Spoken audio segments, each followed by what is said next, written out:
Hi, folks. Bob Mannery here. You're listening to A2D Radio, real sports talk radio for the fans, by the fans, no agenda. These guys are the best in the business. Hashtag it. No notes.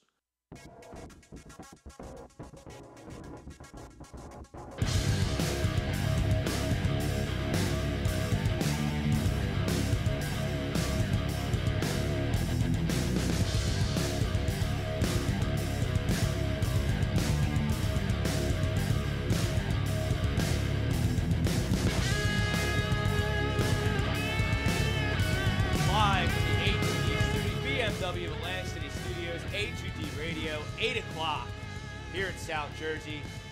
Brad Ryer, Rob Brinkman, the Sports Hounds, Frank the Tank, producing the show. As always, Brad, we had a football game last night. The Eagles lost 24-10 to the Seattle Seahawks. I'm interested to see how the fan base is going to react. This is really the first good team they've played since Carolina. And they got pushed around a little bit. They got bullied. They got outclassed, in my opinion. They got outclassed by a team that's clearly been in big spots before, been in playoff games before, been in Super Bowls before, and they lost. They got shown the door. They got out physical. They got out manned. Russell Wilson did his thing. They got ran on for the first time ever. So my question to you, Brad, you're a Giants fan. We'll talk about them a little bit later with the positive steps that they're taking to be a good football team. Are the Eagles still elite? Of course they're elite. But just because they lost in Seattle, I mean, they're not the first team to lose in Seattle. Seattle is very good at home. But I got to tell you, I don't have a lot of confidence in Seattle going into Philly in the playoffs and winning, to be quite honest with you. And let's be honest, okay? Seattle basically had a all-hands-on-deck approach last night. That was as big a game as they're going to play all season.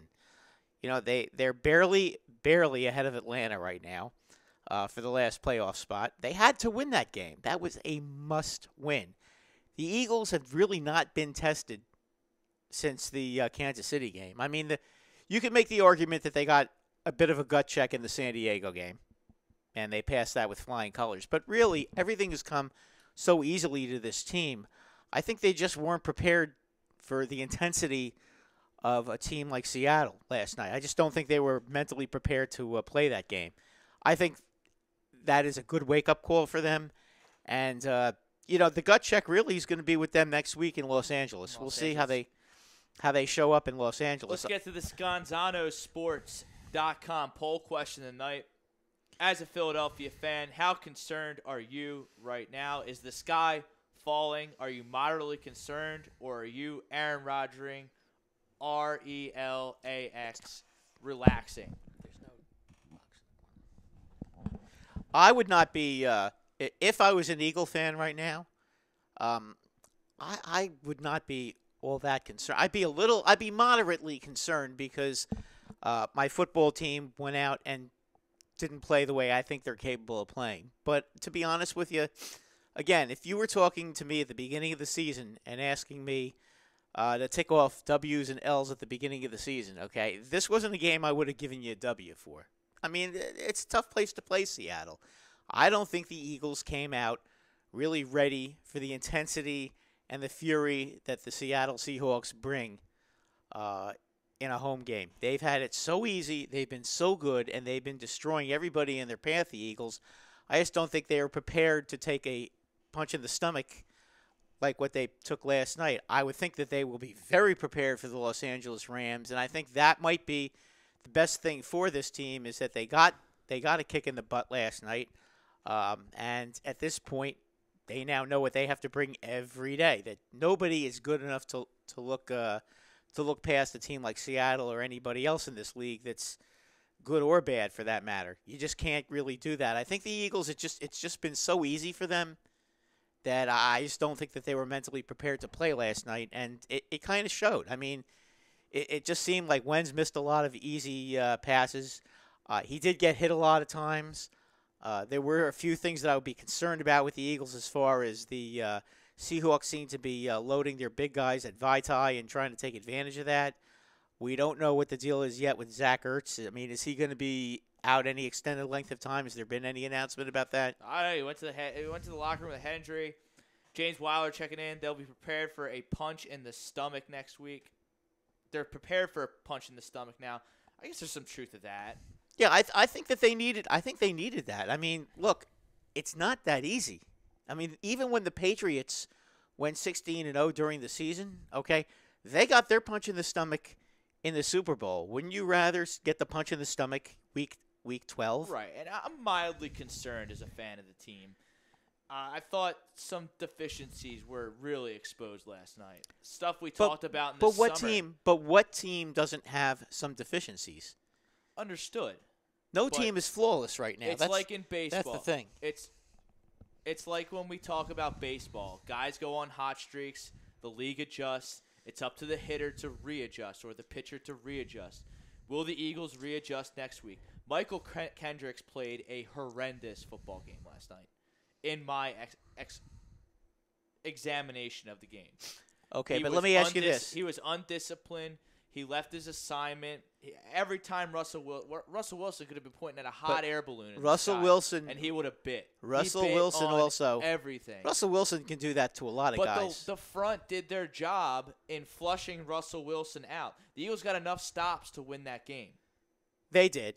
But the again, pressure was there from the front. They didn't score enough, But when you have Fletcher Cox and Derek Barnett breathing down his neck when he's rolling out right, you don't need Kendricks to come off that backup tight end to go after Wilson. He's got to stay on the tight end and not give up a 12-yard pass for a first down. And the other thing is Kendricks' intelligence. Kendricks is not going to catch Russell Wilson either. That's the whole point. He's a fast, athletic linebacker. Not as fast as Wilson, though. James Wilder, they have weeks to refocus for the playoffs. No, they need to refocus now. I agree. Immediately. I agree because you know what? The rest of their schedule is not going to be easy. You're at LA next week. Okay.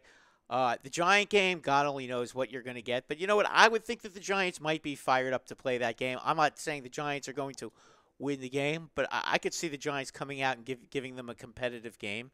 And then, of course, they have the home games against Oakland and Dallas. And, you know, Dallas might be fighting for their playoff lives, especially the last two games of the season. They're going to have Ezekiel Elliott back. Those aren't going to be easy games. Oakland is going to be fighting for their playoff lives as well.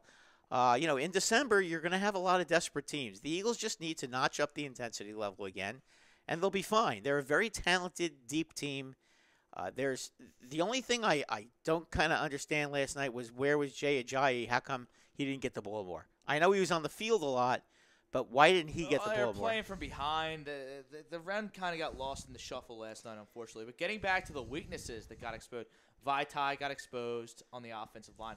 I thought Lane Johnson won his matchup with Michael Bennett last night for the most part. Michael Bennett was not a major factor last night. Frank Clark and the other guys off the other edge, they got it done. They exposed. Yeah, and the linebackers were able to. The interior line, Bobby Wagner was everywhere. But they were able Bobby to. Wagner, he's really good. They were able to get to Carson Wentz and bang him around a lot, and I do think that Carson Wentz took a beating yesterday, and I think for the first time this season, in taking a beating, he may have had a little bit of some happy feet at some points during the game. But again, this is the first time all season that that's happened, and I think the fact that he went through this kind of a game, I think that just is going to make him an even more difficult quarterback to stop over the next few weeks because now they're going to know, you know, they got their wake-up call. I don't think this is going to last through next week. I think that they will find a way to beat the Rams, and they're going to get themselves back to 11-2. And for the Eagles this year, I think it's of paramount importance that they get home field advantage for the playoffs. Absolutely. I mean, this is a team that at home has been just off the charts good. I mean, last year they were pretty darn good at home too, and they were 7-9. So, I mean, that should tell you something. This team at home is almost unbeatable. They really, every game they played at home has been basically, other than the Giant game, has been a rout. So you'd have to think if they can get the home field for the playoffs, they will be a Super Bowl favorite. But they've got to do that. If they win out, I think that they will find a way. I think Minnesota will slip up and lose a game. New Orleans is not going to lose 3 games. I think they'll end up losing one of their games. New Orleans has a very, very difficult schedule the rest of the way. And, at this point, the Rams and Seattle, I believe, have to play again, do they not? I think they play in Seattle. Who was that? The Rams and Seattle play again. They play again. In Seattle. That's correct. So, I mean, and that could be... Michael Matarowski, not at all. Zip, zilch, zero. This is a good football team. They just happen to go into one of the toughest places to play in the NFL to win a game against one of the top 5 quarterbacks in the league. Team that has 1 ring came up 1 yard short of another. And they dropped a clunker. Again, I don't know if it's a clunker. They were roughly 3 plays away from the overthrow, the fumble on the goal line was absolutely killer. I almost threw my remote through the TV when that happened. I can't believe Carson Wentz did that. But to sit here and write a book, Mike, on why they lost this game and just peddle off excuse after excuse, that's BS to me. Because the Eagles were a superior football team last night. And championship teams win tough games like that in tough environments on the road. How Alshon Jeffrey did not have a field day against a complete scrub in Byron Maxwell, and the other guy was a rookie. Earl Thomas ended up playing, so they had at least one of the Legion of Boom guys in there. But, excuse after excuse. You got to make those plays if you're going to win in the playoffs. Period. I get it. They're a good team, and I agree with that. But, at what point is it up to them to step up and win a big game against a team that they're better than? With all their injuries, they are top to bottom, more talented than the Seattle Seahawks. I was expecting a win last night. I didn't get it. I'm a little salty this morning. I just think that the Eagles did not match the intensity level that the Seahawks did yesterday. So whose fault is that? Who is responsible for this loss? Because now I'm starting to get agitated again. I was over it. Now I'm starting to get agitated. To blame Doug for that, I don't know. That's kind of tough to do. Doug played conservative. John Skell, I was waiting to this comment until we got to Doug. Doug Peterson was conservative. 100% agree. He's been a conservative coach for 0 games this year, and he started in the biggest game of the year, which is a little concerning. That's the first bad thing I'll say about Doug all year. He was aggressive when he shouldn't have been aggressive, and he was conservative when he should have been aggressive. I think it was 17-3. I believe it was the third quarter. Yes, it was late in the third quarter. One of you's correct me if I'm wrong, and if it was. It was late in the third quarter. I know where you're going with this. They were on the 25-yard line, maybe. Yeah, and it was 4th and 3 or something like that. It was 4th and 3. They went for it. They didn't get it. I'm kicking that ball on the road. Yeah, I am too. I'm making it 17-6. I'm making them think about it. You're creeping back in. Because you know what? Another field goal and then a touchdown and a 2-point conversion, and you're tied. Plus, the other thing is, if you kick the field goal, if Seattle comes back and kicks a field goal, you're not down by 3 scores. You're only down by 2 scores. So I do think that was – I would agree with you about that. I just think that, I don't think that they're used to not having their way this year, the Eagles. I think that's just sometimes what happens. I mean, they've done it. It's been so easy for them. And, again, it's because they haven't really played a lot of good Seattle teams this year. Seattle has a garbage field goal kicker. That guy Blair Walsh, I can't believe he still has a job. But the Eagles, they have a pretty solid kicker. He's a scary kicker, their kicker. I mean, what's Absolutely. a 25-and-17 is what? It's like a, 42-yard kick. 42-yard kick. Yeah. I'm pretty confident that's pretty much a layup for Jake Elliott. Well, the guy kicked the 61-yard field goal against us. So, I mean, I think the guy's going to make the field goal, yeah. I mean, I would have been, if I were him, I would have gone for the 3 points. And every other time he went for it on 4th down last night, I'm 100% on board. So a lot of them were late in the second half. You're probably not going to get the ball But back. because they didn't kick the field goal the first time, they pigeonholed themselves into having to go for it each and every time.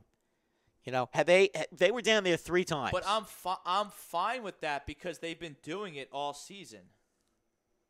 Okay. I mean, I understand that. But I think I would have kicked if they kicked the first field goal, okay? Then the next drive in the 4th quarter, they had the ball down there again. I think they were on like the 30-yard line. Am I wrong? Or No, you're right. they had it like on the 30. If they kick a 48-yard field And goal, it's 17-9. right now you're one score behind. You know, and you're still, and you know, basically. And I like Doug as a coach. I'm not a Doug hater. I haven't been a Doug hater. No, you've been very fair about him. I mean, a lot of people are, you know, they call for his head every time they lose, and thank God they haven't lost in a while. So he's had a pretty good sound. But after seeing our coach, I think your coach is pretty good. I mean, you know what, you guys have to kind of give him a break. He's done a real good job this year. I mean, look at your offense. His inexperience caught up with him last night. He needs to know when to turn that aggressiveness on and off. But wouldn't you rather see it happen in a game during the season than in the playoffs? I mean, absolutely. That's when it always happened with Andy Reid. Yeah, I mean, just you know, look, he had a little hiccup last night. I consider it more or less the fact that they more or less stubbed their toe last night than anything else. I mean, that's something that I think is more or less what happened with the Eagles last night. They got a wake up call, but you know what? They'll be fine. I mean, you're 10-2. Okay, you have, in my opinion, the best offense in the league. You have the best quarterback in the league. You have two dynamic running backs. You have a running back like you. Blunt is a lot like Larry Zonka, and then you've got a guy like Mercury Morris in Ajayi. I mean, what do you want out of life? You've got two really good receivers in Aguilar and Jeffrey, and Torrey Smith last night looked okay. Torrey Smith is terrible, but he looked okay last night. He stinks. Ertz has been phenomenal. You know, and at this point, your offense is great. Look, you had one bad game. The defense wasn't great last night. The Eagles did not match intensity with the Seahawks. That's my opinion. I don't think it's anything more or anything less. Do the Eagles show some holes at the cornerback? Yeah, I don't think their cornerbacks are that great. But again, if you look at all the other teams in the league, no team this year is perfect. Who's perfect? Nobody's perfect. The New England Patriots are not a great defensive team. There are no undefeated teams in the NFL. No, the New England Patriots are not a great defensive team. No, they're not. Okay, the Minnesota Vikings. Listen, and I don't want to say anything bad about their quarterback because he has been the surprise, the shock of the league. Okay. But can you trust Case Keenum in a playoff game?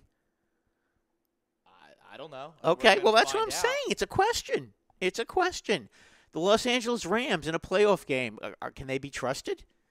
I mean, a lot of young players there. How do you know what's going to happen in a big game? Listen, December is what starts separating the men from the boys, okay? The jokers lose in December, and the real teams come back and win.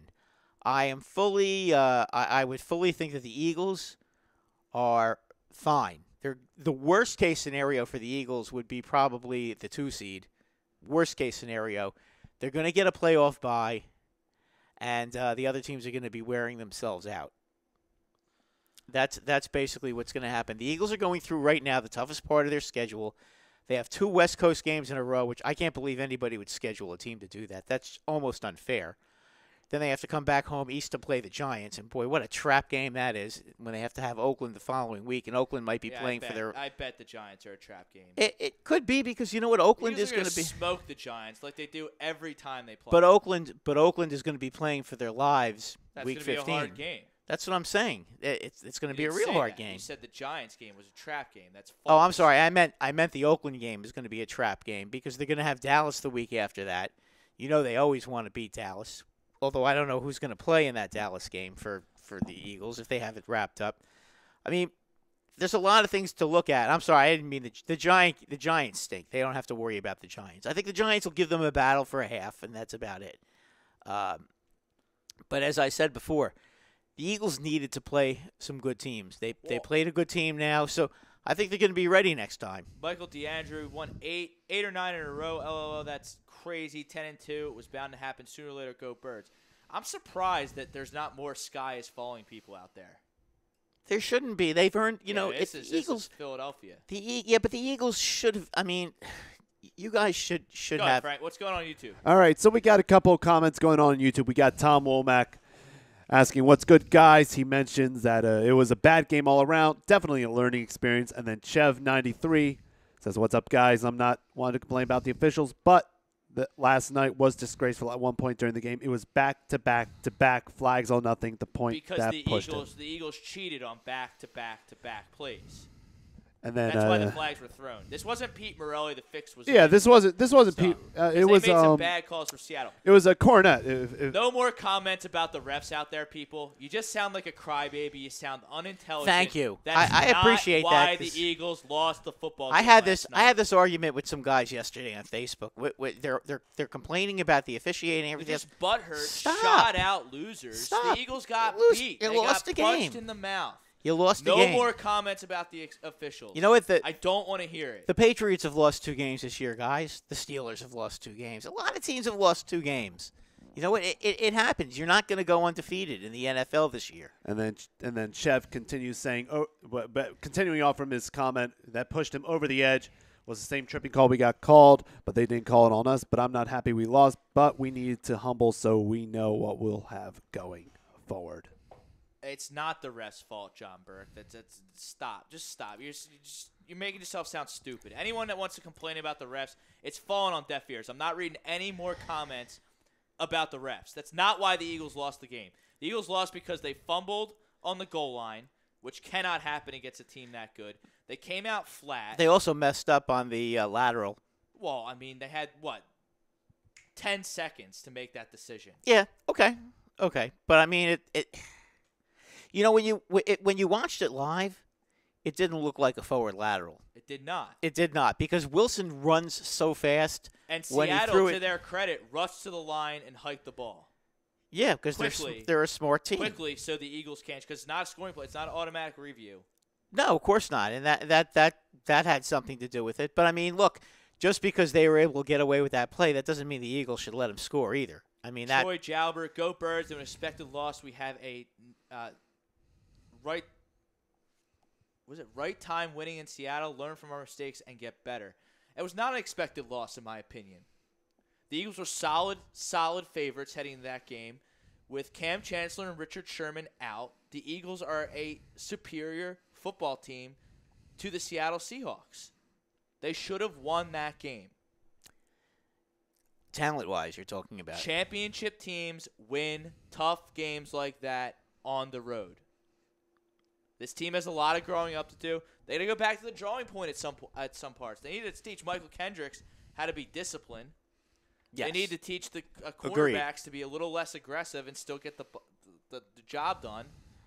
I thought the front four is all world. I can't shout out to them because they definitely did their job last night, flushing Russell Wilson out, making his life a living nightmare pretty much the entire game. Really, all of Seattle's big plays that I'm reviewing them in my head, they're all pick plays. That's all they run is pick plays. Well, yeah, they try to create a lot of traffic. They try to create a lot of traffic with the receivers so that the guys get open. I mean, but it's smart football. They don't have that burner kind of guy, but Baldwin's a very good receiver. I don't want to take anything away from him. He is very solid. Troy looks like he's trying to make a good point here, but I can't make out his typos. Hard time, standard, winning, something. Yeah, it was going to be a hard game. It was going to be a hard game. But with those injuries, with Byron Maxwell starting for that Seattle secondary, I don't know how Alshon Jeffrey and Carson Wentz aren't just licking their chops. Carson just had a bad game. He had a bad first half. He didn't play good in the second half, but he played better in the second half. He got hit a lot in the second half, though. Yeah, and he's going to get hit a lot next week, too, against the Rams. They're a good team. I agree. What are the Eagles' chances of winning next week? Honestly, probably 60-40. 64. I'm at 65-35. I do think they're going to win the game next week. I do, too. I think they're making the right move staying out there all week. Oh, absolutely. You don't want to be coming here and then going back. It's you'll wear the team out with doing that. I think the Eagles are going to be fine next week. I think that they needed to get a little bit of a wake-up call, and I think the Rams are going to be the team that gets the gets the hostility of the Eagles losing against the Seahawks next week. I think that's what's going to end up happening. If the Eagles lose next week, I would be a little concerned. Then the sky are falling. People are going to come out of the woodwork. Then I would be concerned. And the fire Doug chance, the fire Doug rhetoric is going to resurface. Not a 10-3. I mean, watch. Yeah, they lose next week, all hell will break loose in Philadelphia. 2 tough games, though. 2 real tough games. I mean, very disappointed about how that game played out last night. Very disappointed. Look, again, I know you were expecting 15-1. If they go 14-2, you're really going to complain? No, I had a big win over Seattle, and I had a loss next week to the Rams. Now it's good. Hopefully it's flip-flopped, and who cares? Well, but you know what? I think maybe I just hate Seattle that much. They're just so unlikable, and I just hate they them. They are tough to root for. I have to agree with you. He just Pete Carroll, is he ever chewing gum? Because it looks like he's not chewing gum, but he's doing the motion of chewing gum, and it just annoys the hell out of me. It's like that idiot Stephen Curry with his mouthpiece that he just likes to hang out there. Stephen Curry. So grotesque, so gross, so unsanitary. It's just gross. Let me ask you about a couple of other games, Rob. Go ahead. Okay, because I think we've we'll go around kind of the gone. league a little bit. Yeah, we've kind of really gone through this. Let's start with the. I'm not going to bother with the Cowboys and Redskins because who cares? They both stink. The Vikings with a very impressive win. That impressed me a lot. I thought Atlanta was going to handle them there. I thought Keenum potentially peaked on Thanksgiving against the Vikings where he played out of his mind. I was wrong. That's it. You know what? Those are two. It was 14-9 the final, right? Yeah, I mean, you look at it. 9 points to the Falcons. You look at it, Atlanta. Rob. You look at it. They had to play at Detroit and at Atlanta. Those are 2 good teams on the road that they had, and they beat them both. I mean, the Minnesota Vikings. I know you guys all think that you can beat them, and rightfully so. You have a very good team, but be careful. That is a good football team. I mean, their defense has always been good, but their GM did a very good job of patching up the offensive line and giving that team a chance to both run the ball and throw the ball, and they're not bad. They're just like the Eagles. They have a solid top to bottom, excellent roster. I think the Eagles have a better quarterback. Absolutely. The receivers are pretty even. I think the Eagles' line is better. The offense, yeah, I think their offensive line is a little better. I think the tight end. I mean, I like Rudolph, but I don't think he's as good as Ertz when Ertz is on his game. The difference is the linebackers. Well, I think the defense is. I think that the Minnesota defense is a little better than the Eagles. A little bit. Not a lot, but a little bit. Go ahead, Frank. All right, just going back into the YouTube comments, we got Todd Womack saying the loss definitely refocused us. Calls the players even admitted they went through the motion during preparation. So I'm glad that we got knocked down back to earth. What is that nonsense? Chev93 says we left a lot of plays on the field. The Rams are going to get the angry, hungry birds this week. And That's Todd what I'm saying. Womack says we just really need to get home field advantage. I agree with the home field advantage part, but I mean, I think the Vikings line. Getting back to the Eagles-Vikings comparison, I think that the Vikings are slightly better in the secondary. Well, they're much better in the secondary. Xavier Rhodes is they're truth. good. Their defense. And I think their is linebackers are better than. I think your front Eagles. four is better. A lot, yeah. Well, I mean, the Eagles are on the 3rd or 4th middle linebacker of the season. I mean, the fact that they're even this good ranked with that happening is unbelievable. Well, they've got a lot of good players. Next man up situation. Every team gets injuries. I mean, that's in football. That's pretty much a given. Depending on how many you get, really is the question. I mean, if you get 10 to 15 guys on IR or 20 guys on IR, then you can't replace them. But if you only have like maybe three or four guys, you can survive that if you have a good team and you have a strong bench. And the Eagles have a very strong bench. Now, my only question really is Ertz. I mean, I would be really concerned if the Eagles don't have Ertz. I think that could be a real problem for their offense. I haven't heard anything yet. He left with a concussion. He didn't return. Frank, do you have anything there or no? The recent updates so far, we have Zach Ertz is now in concussion protocol. We don't know if he's going to be cleared yet, but that's the only update so far on the West Coast. I would say he probably is not playing next week. Maybe that's a big loss. If let's put it this way: if I were the Eagles, okay, a player like that, you got to be very, very careful with him because you don't want to lose him for the playoffs. I mean, that is just too valuable a player to lose. Got to be real careful with him. So Agreed. We'll agree. He's been Wentz's golden boy the whole season. I mean, he's been terrific. He really has been. But the Eagles are deep enough that they can withstand a loss like that. As I said before, you know what? It's time for the $52 million man, $26 million guaranteed, to show up next week if Zach Ertz is out. He didn't show up last night against Byron freaking Maxwell. Well, you got to, throw him the ball. And he's got to also do a better job getting open. I mean, maybe it's coaching. Maybe it's I don't know. I don't understand how he gets targeted once in the first half. He had some catches in the second half. But how are you not? I mean, Byron Maxwell is terrible. He got cut from the Dolphins. He starts for them. He's a backup. He's not, though. He starts. No, I know. I'm just saying. But he's a backup. And, again, it's next man up. I mean, as I said, every team has injuries.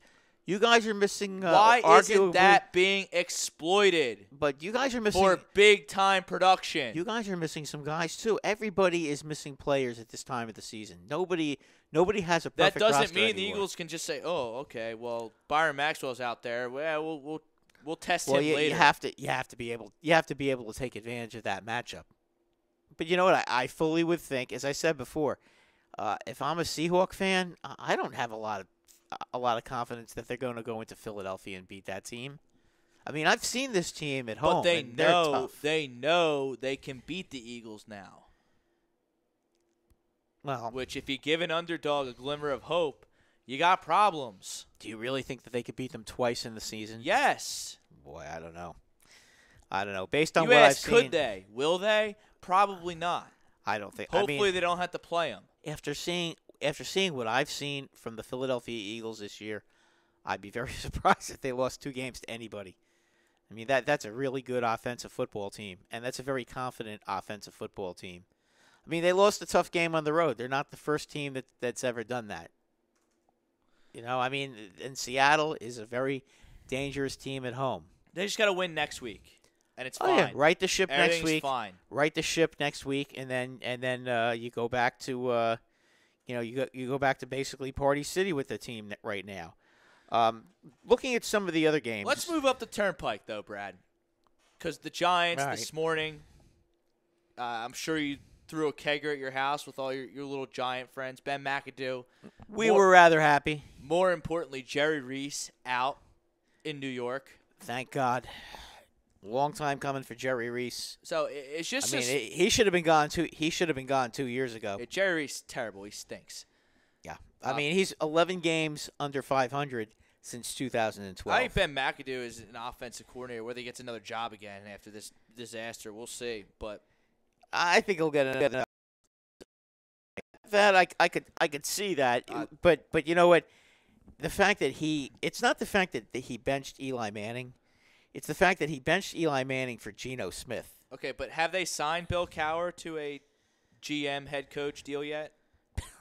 You don't know it's going to be Bill Cowher. I'll bet money right now that Bill Cowher coaches that team.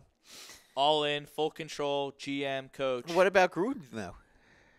I'd much rather have Bill Cowher. I wouldn't hire either of them. I'd go with an up and comer, like the Rams did with McVay, and get ahead of the curve. McVay has been outstanding, but the Giants tried that with McAdoo and it didn't work. Well, I mean, but it's most of this. I mean, listen, I can't stand McAdoo. I think he's an arrogant putz.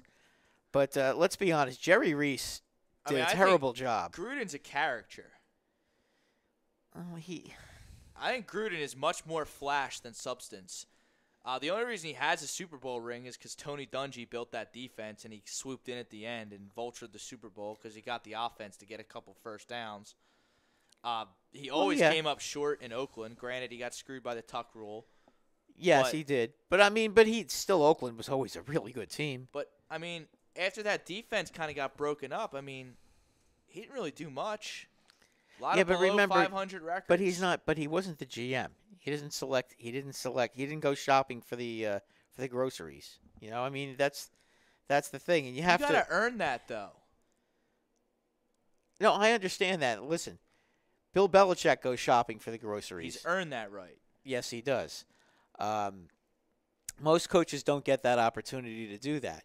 Nor should they. It's too much to handle. Oh, it is too much to handle. But, you know, I mean, if you look at it. I hate when I wouldn't even have my head coach call plays on his depends. Preferred, his forte, whether it's an offensive coach. So you're not going to let a guy like Sean Payton call his own offensive plays? No. Wow. I mean, that's a little strong. He's heavily influential in the game plan.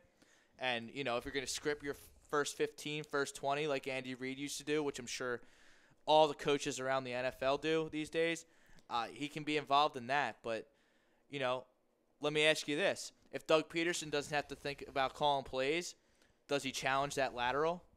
Is he paying more attention to what's going on in the game? Most likely, yes. To be able to challenge that play? Most likely. I mean, huge play. I will say this, and does Bill Belichick call defensive plays for the Patriots? No, he has a defensive coordinator that does that. Mike Patricia, Matt Patricia, whatever his name is. Patricia, yeah.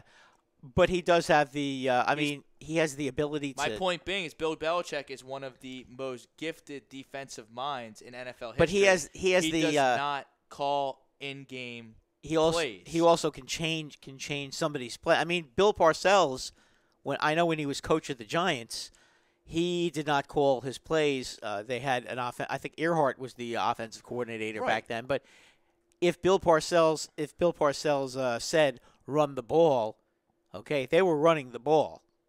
There were a lot of times. And isn't that easier for Bill Parcells to sit back, survey the game, like, oh wow, the middle linebacker's cheating right all day. Yeah, he would just say run the ball, and then Earhart would have run the ball left. Well, he wouldn't necessarily say that, but from what I heard, it was in certain situations he would just butt right in and just say run the ball, and they would be running the ball.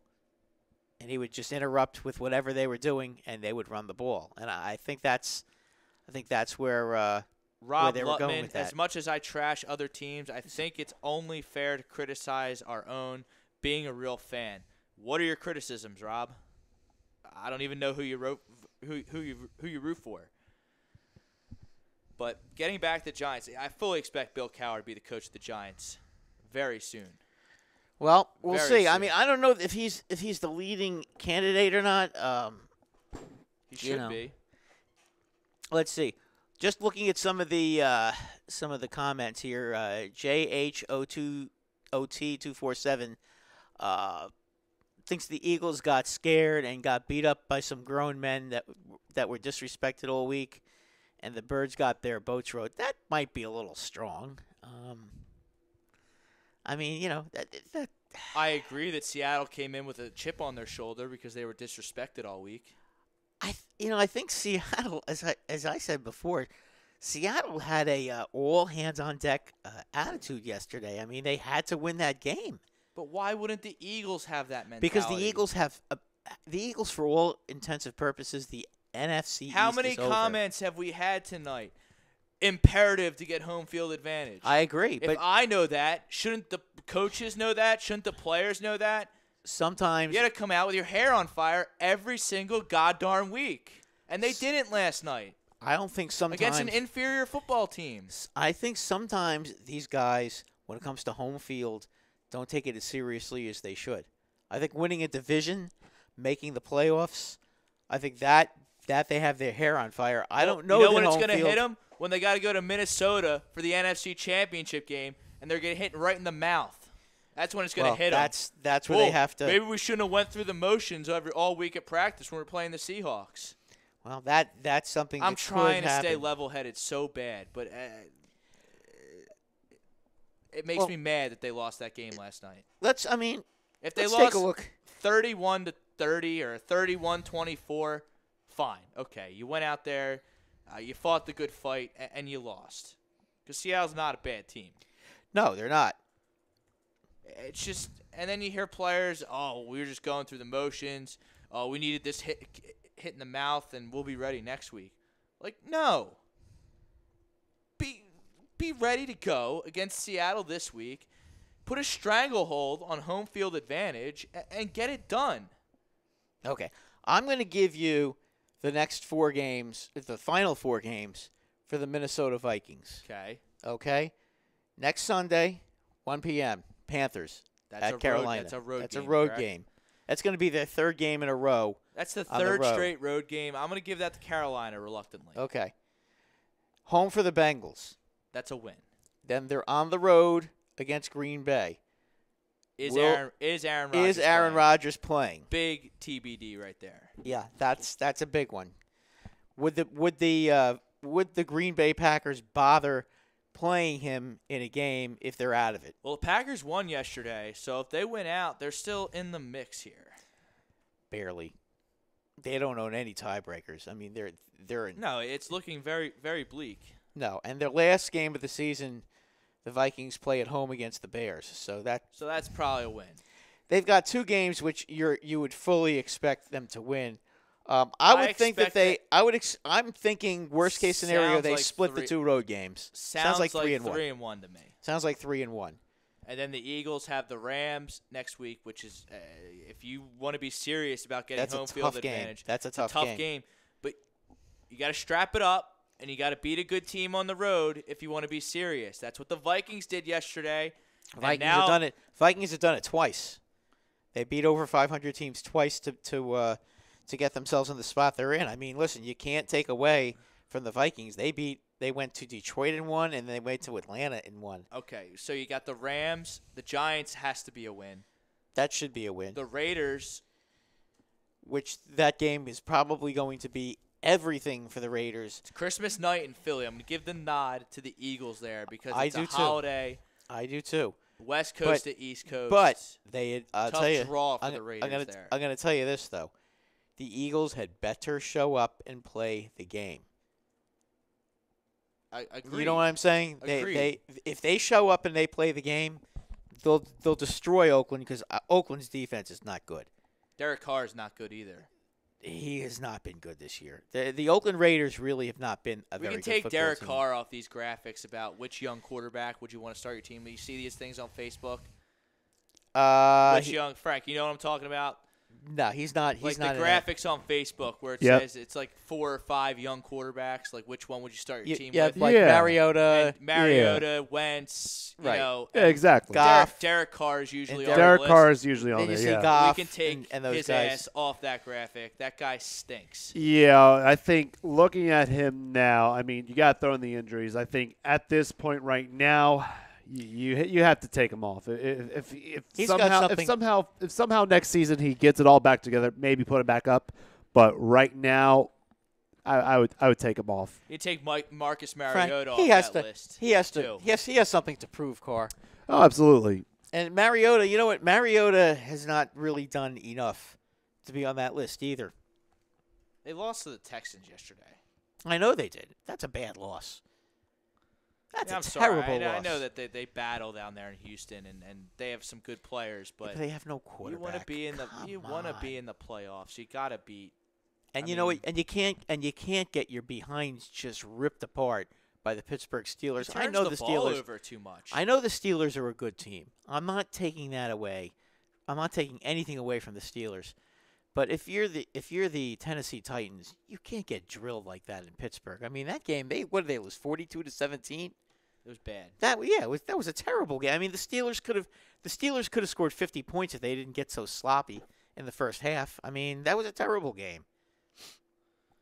You know, I mean, and let me ask you another question, Rob. What was Gronkowski thinking yesterday? Yeah, I mean, fantasy football players everywhere jumping off their local bridges because Rob Gronkowski is going to be suspended for week 1 of the fantasy playoffs. You know, they're lucky he didn't get 2 games because he should have gotten 2 games. That was ridiculous what he did to that guy.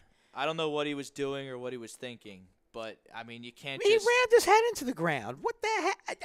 You know, my wife doesn't even watch football. Okay, and she actually sat down for like 2 minutes to watch that game with me. And all of a sudden, out of nowhere, after the guy intercepts the ball and he goes out of bounds, all of a sudden Gronkowski did that, and she was like, "What did he just do?" Yeah. He goes WWF, Dwayne The Rock Johnson, drops a people's elbow right on the young rookie's head, gets himself suspended for a game. They need all hands on deck because they got to beat the Steelers out for home field. I don't know what he was thinking. He went medieval on him. They're at Miami next week on Monday Night Football. Big deal. So They'll slaughter Miami. You know that. It's the principle of it. I know, but you know what? Getting one game isn't really a punishment. Had they given him 2 games, he doesn't have a track record like those idiots. No, he doesn't. No, he doesn't. And even they got reduced to 1 game. Yeah, and that was probably. Well, I don't know if that was worse. I mean, intent to injure is intent to injure. Well, I mean, Gronk clearly just was frustrated, got caught up in the moment, and did something stupid. I realize that, but he Talib and Crabtree, that was they're 2 idiots. Premeditated fight over some gold chain. Yeah, like a bunch of doofuses. Well, they acted like Norman and Beckham.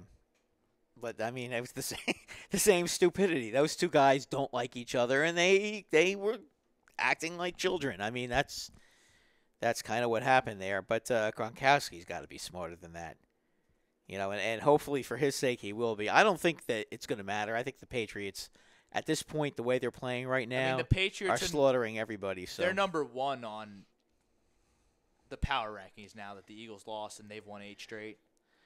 Well, they deserve to be. And I'll tell you, the one difference right now, and please don't call me a clown, Eagle fans, because I'm really getting tired of getting abused by you guys every time I say something. Every time I say something negative about the Eagles. But you know what?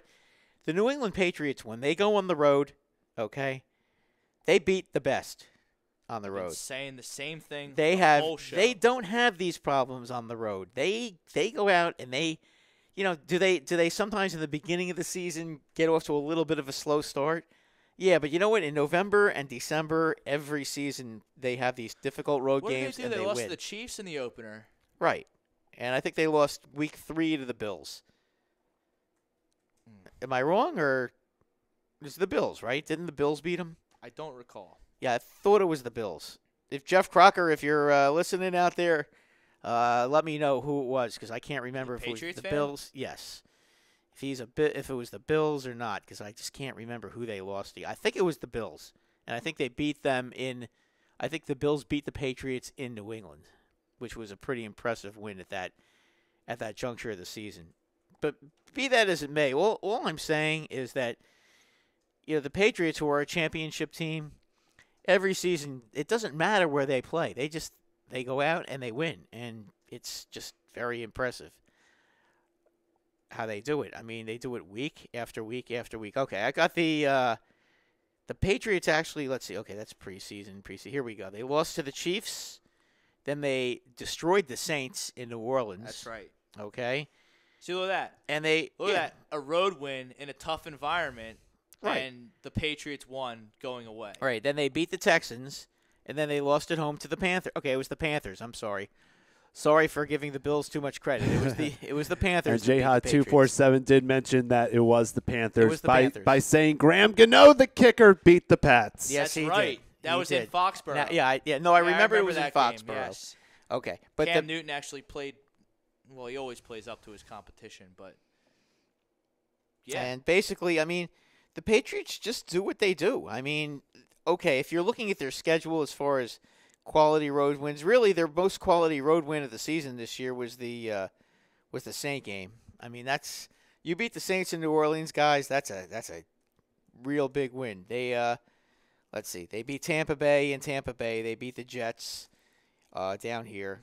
They beat the Falcons at home, beat the Chargers at home. They went on the road and just destroyed Denver, which was kind of the beginning of the end for Denver. They went to Oakland and just demolished the Raiders. Yes. They beat them 33-8. It's in Mexico, actually. Oh, it was in Mexico. Okay, my bad.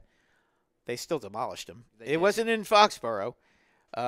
They murdered the Dolphins, and yesterday they beat the Bills very, very easily yesterday.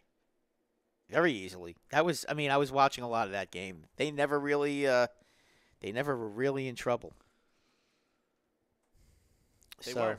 no, I mean, that's that right now. That's the difference. I mean, and again, look right now in the NFC. I do think the Eagles probably are the best team in the NFC. If they get home field advantage, you'd be a fool to sit there and say that somebody's going to beat them. It would be an upset if they lose.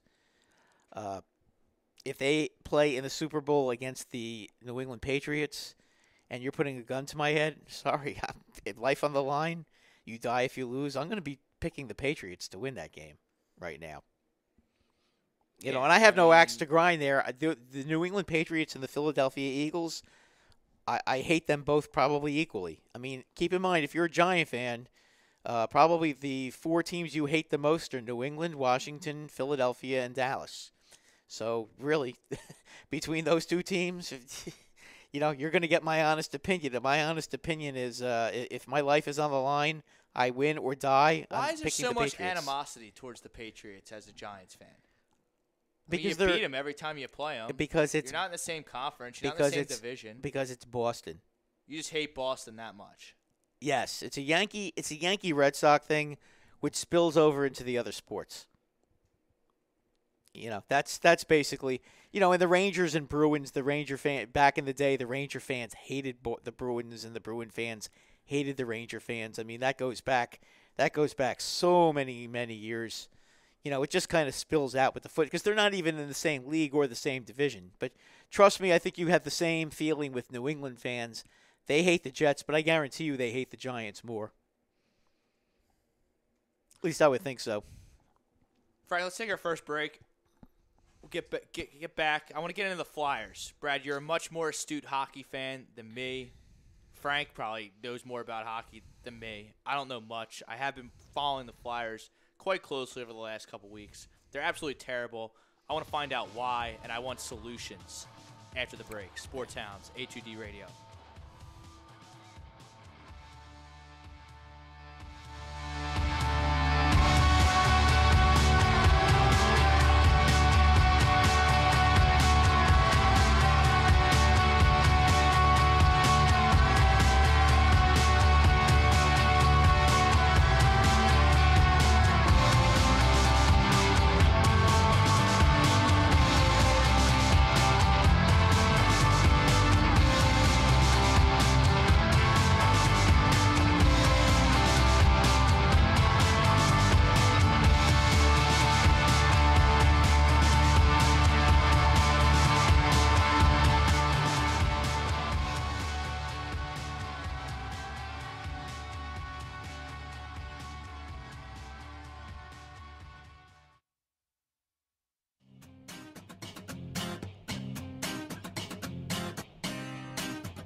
A2DRadio.com is proudly sponsored by Gibson Mayer LLC Certified Public Accountants. Gibson Mayer, located in Yardley, PA, is a leading accounting and business consulting firm with a proven track record of handling critical issues with expertise across many different industries, including construction, distribution, hospitality, manufacturing, real estate, service trades, merchandising, professional services, and professional athletes.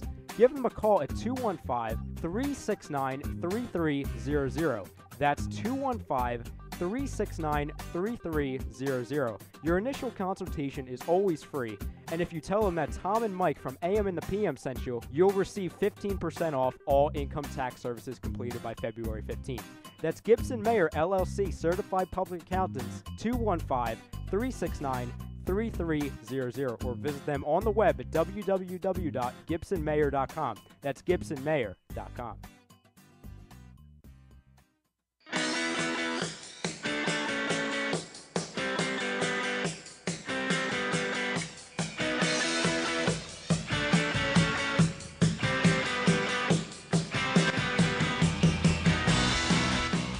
Hey, do you need to get your skills in shape? Then contact the Scanzano Sports Center, located at 5 Carnegie Plaza in Cherry Hill, New Jersey. You can give them a call at 856-889-3434 or visit them on the web at www.scanzanosports.com. John Scanzano offers individual, semi-private, and team training lessons in hitting, pitching, catching, outfield, along with turf rentals. The Scanzano Sports Center is equipped with a 31,000 square foot indoor facility, 4 batting cages, and a 4,000 square foot strengthening and conditioning room. So what are you waiting for? Contact the Scanzano Sports Center today.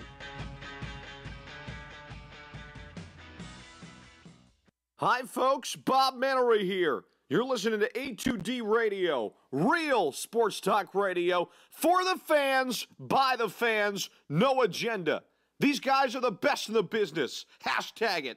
No notes.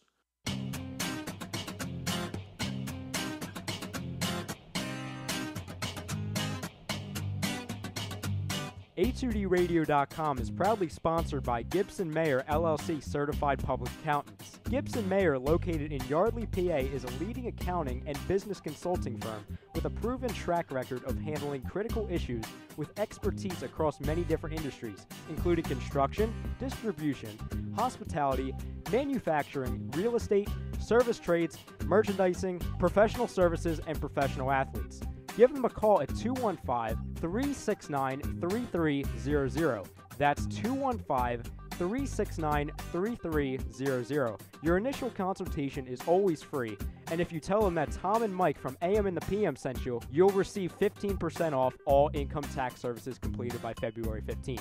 That's Gibson Mayer LLC Certified Public Accountants, 215-369-3300, or visit them on the web at www.gibsonmayer.com. That's gibsonmayer.com.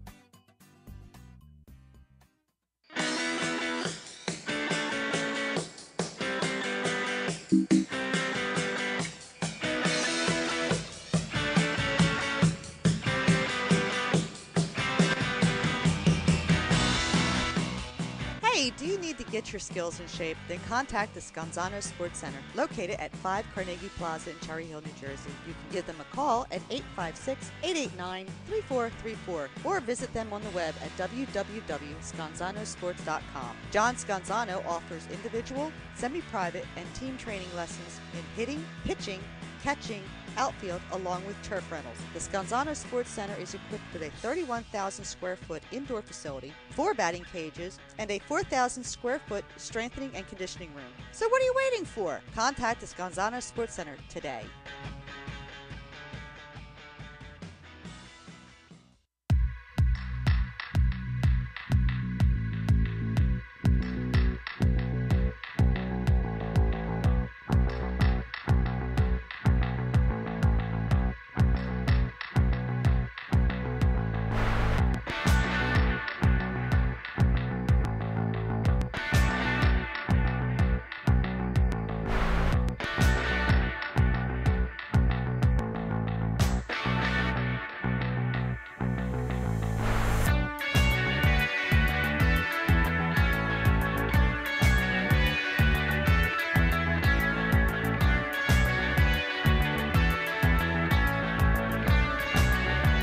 A2D Radio, BMW of Atlantic City Studios. Rob Brinkman, Brad Ryer, Sports Hounds, kicking it around the NHL. This segment brought to you by Gibson Mayer, LLC, Certified Accountants. Find out about all their services, gibsonmayer.com.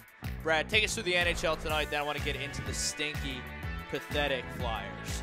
Okay, first things first, a quick scoreboard. The Capitals lead the Sharks 3-1 after 2. Panthers and Islanders are tied at 2. 9:50 to go in the second period. And the Predators, after 1 period, lead the Boston Bruins. Remember them Saturday, guys? 2-0. And, of course, your Flyers will be facing the Calgary Flames tonight. The Calgary Flames, who right now are 1 point on the outside looking in a very competitive Pacific Division. So what I just heard is the Flyers' winless streak will extend to 11 games at what, about midnight tonight? I don't know what time that goes That off. is going to be a very difficult game for the Flyers because the Flames right now are sitting at 29 points. They are in 5th place in their division. Everybody else has 30. There are 4 teams in the other division who have who are 30 or higher. And in the Pacific Division, they're sitting with 29, while the other teams have 30. So at this point of the season, the Flames are on the outside looking in, and they really need to have this game. And they're probably looking at the Flyers as a team that they should A wounded beat. duck. Exactly. Now, are the Flyers angry and injured animals, and they're going to come in No. hard, or are they going to No. come in, play competitively for a period or period and a half, and then the first thing that goes wrong, No. Exactly. fall apart? Yes. Because basically, what we've been seeing out of the Flyers is they get off to slow starts, they get behind, and they just don't have the offense to come back. Or when they get a lead, like they did, for example, in Pittsburgh last week. I should have listened to me. I would have cashed in big on that live bet. They went and took a 3-1 game and somehow lost the game in overtime. Brett, you own the Flyers right now. I have given you the keys to the castle. You know far more about hockey than me. It's probably the sport you know the most about. Without a doubt. You're the owner of the Flyers. They've lost 10 straight games. They're dead in the water. You're playing for Giroux and Voracek, all this money. You got some kids with some promise. What the hell do you do? Right now, you need to either make a trade. If you're Ron Hextall, No, don't give me options. Tell me what owner Brad would do. Well, I would tell Ron. Give me guidance. Okay, I'm not ready to fire. Where's the hope? I am not ready to fire Hextall yet. Neither am I. I'm glad you said that because I disagree with Flyers fans. I know the Flyer fans right now are circling the wagons, and it's easy for me to say that because I'm not a Flyer fan. I get all that. But as far as circling the wagons and everything, I don't necessarily think it's Hextall's fault. This team is just not constructed very well right now. They are waiting for the young players, and quite frankly, some of them just aren't ready, and that's why they're not with the big club yet. Some of them stink, too. Well, they're not getting what they should be getting. Guys like Konechny are not scoring enough. Really, the only guy on Konechny the team is good. He's good. Going through. He's good, but I mean, the only guy really this year who's playing real good hockey is Couturier. You know, Good I think player. what does he have like 15 goals? Yeah, he's got like 15 goals. Killing He's having a great season, but the rest of the team, they just don't score enough. Now, there are teams out there right now who are just dying to make trades. Okay? You have a host of young players down at the farm that you're waiting and waiting and waiting for. But meanwhile, you got guys like Giroux who's not getting any younger. Voracek, who's not getting any younger. Claude Giroux is washed up. Simmons is not getting younger. Sick of watching him on the Flyers. Well, we're stuck with him. You could be in a situation where you're going to have to look to buy him out at the end of the season, and that Can will. we buy him out now? No, that would be pointless to do that. Why? Because you're still stuck with his salary, and who are you going to get to replace him? You don't really have anybody in the farm. They're already in last place. What are they going to do? Fall out of last place? Yeah, but I think in Ron Hextall's mind, I think that they're still in it. I mean, to me, they're 7 points out of a playoff spot right now. Same number of games played, but they've just looked so bad, and they have so many teams to catch. I don't know. I have some names written down here. I wrote them down during the break. I want to throw names at you. I want to play a little word association game. Okay. Radko Gudas. He's a bum. He's Andrew terrible. McDonald. Andrew McDonald is way overpaid to be a number 5 or number 6 defenseman. Jordan Wheel. Jordan Wheel's okay, but he's more like a fourth-line player. Dale Weiss. Dale Weiss is a fourth-line role player. Brian Elliott. Brian Elliott is a slight upgrade from Bob Mason. But I told you at the beginning of the season, I don't know who Bob Mason is. Steve Mason, I'm Steve sorry. Mason. Who's Bob Mason? Bob Mason was a goalie back in the 80s. Yeah, he played in the 40s probably, right? No, in the 80s, but he played for Winnipeg. I'm sorry, guys. Jeez, oh man. Steve, he is a slight upgrade over Steve Mason, but I told you that in the beginning of the season. I agree with Elliott, you. though, has not been the problem. Elliott's actually played pretty well. He's been from what I've seen. I can't sit here and say he is not the problem with the team. That team, for whatever reason, when they make mistakes, they just don't make turnovers, that they can come back from. It just seems like when they make a turnover, it almost always ends up in the net. I just mentioned 5 players in our word association game. Mm-hmm. Who's the best team in the NHL right now? Tampa Bay, in my opinion. Would any of those 5 players play any type of role on a Tampa Bay team right now? Weiss might be able to play on the fourth line. I think he's a good role player. Like 50-50? 50-50, yeah. I think they could have room for a guy like Weiss on the fourth line because he can win faceoffs. He's tough in the corners. So just to clarify, Jordan Wheel, no. No. Ryan Elliott, no. No. Andrew McDonald, no. No. Maybe Dale Weiss. Maybe Dale Weiss. I'm just being honest. I mean, the point I'm getting to, Brad, is it's a talent problem. It is a talent problem. Dave Haxtell has nothing to do with the talent that's been brought into this organization. Ron Hextall has not See what made I did there? The organization? That's very good. Canadian. That's a Canadian. Yeah, Canadian. I like that. Yeah. Ron Hextall has not been willing to make any trades. Now, at this point, there are 3 teams in the NHL who are dying. Last year, I told you that was going to be a bad $5 trade. million. $5 million. What has he done? Screaming at me like I disagree with you. No, it's a terrible trade. And I had people who were yelling at me that I was being just being anti-Flyer, and Val Philip, $5 million. Sorry, you got to do better than that. But in any event, that's water under the bridge. There are 3 teams in the NHL right now who are dying to make trades. Okay, the Montreal Canadiens, the Edmonton Oilers, and the Buffalo Sabres. Okay. Each of these teams has a couple of players that would really, that seems really like a match help made in heaven the with Flyers. Giroux and the Canadians, no? That salary, though. I mean, you're going to have to keep some of the salary. But, and the Canadians are looking to unload a lot of players. I don't know who the Flyers would want to get on that team that could really help them. I think a Pacioretty could help him. Pacioretty is good. Pacioretty's real good. I just don't know what. Why would they give him up for a bum like Giroux? They're not going to trade for Giroux, but there's other guys there are young players on the Flyers, perhaps in the farm system that they may want. I mean, the Flyers are going to have, if the Flyers want to be competitive this season, and they want their fans to come out and try to make the playoffs and try to be competitive. Some of these guys are going to have to be sacrificed. I understand that you've got to keep some of these guys. I'm not saying to trade Nolan Patrick. Who are the keepers though of this young core? Who are the guys who are good? Well, obviously, I think Couturier is good. Couturier is a solid I think player. Provorov is good. Yep. Simmons. Simmons is good. Yes, Simmons is isn't good. really young, but yes. But he's good. But he's young enough and the way he plays the game, he can hang around for a long time. Is Konechny? Is he part of a good hockey? I don't think you can rotation? give up. I don't think you can give up on him yet. Nolan Patrick, you're not giving up on. No, absolutely not. Who are you giving up on? Sam Moran? Well, Sanheim. Guys like Sanheim these and Flyers nuts. They talk about these guys like they're the next Wayne Gretzky. I know, but where are they? They're still not here. That's a great question, Brad. They're not here. Let me ask you a question, Rob.